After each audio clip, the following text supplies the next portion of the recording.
Itinuturing ng ilang progresibong grupo na nakakatakot na halimbawa ang pag-aresto ng US military kay Venezuelan President Nicolas Maduro at sa kanyang may bahay na si Cilia Flores sa Caracas, Venezuela noong January 3, 2026.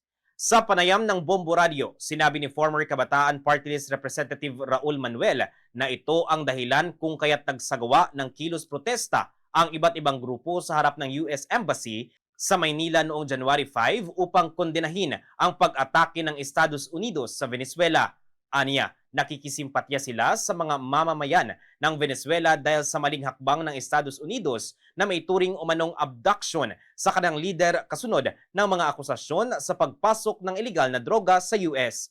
Naninindigan din si Manuel na walang karapatan ang Estados Unidos na arestuhin ang lider ng isang bansa at posible rin anyang mangyari ito sa iba pang bansa gaya na lamang sa Pilipinas kung hindi mag-align sa kanyang kagustuhan at panuntunan ay basta na lamang salakayin ang bansa at dakpin ang presidente. Mahigpit nila itong kinukundina dahil sa nilabag ni US President Donald Trump ang umiiral na international law.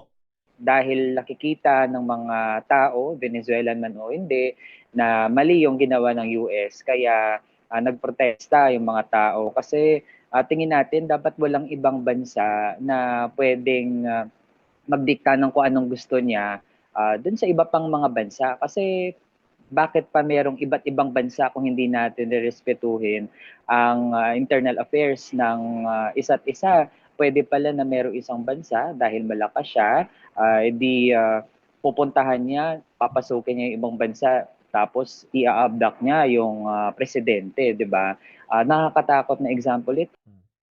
Mula dito sa Bombo Radio Caribo, Bombo Vince Josh Reyes nag-uulat, and this is Bombo Radio Philippines, the #1 and most trusted source of news and information. Basta Radio, Bombo!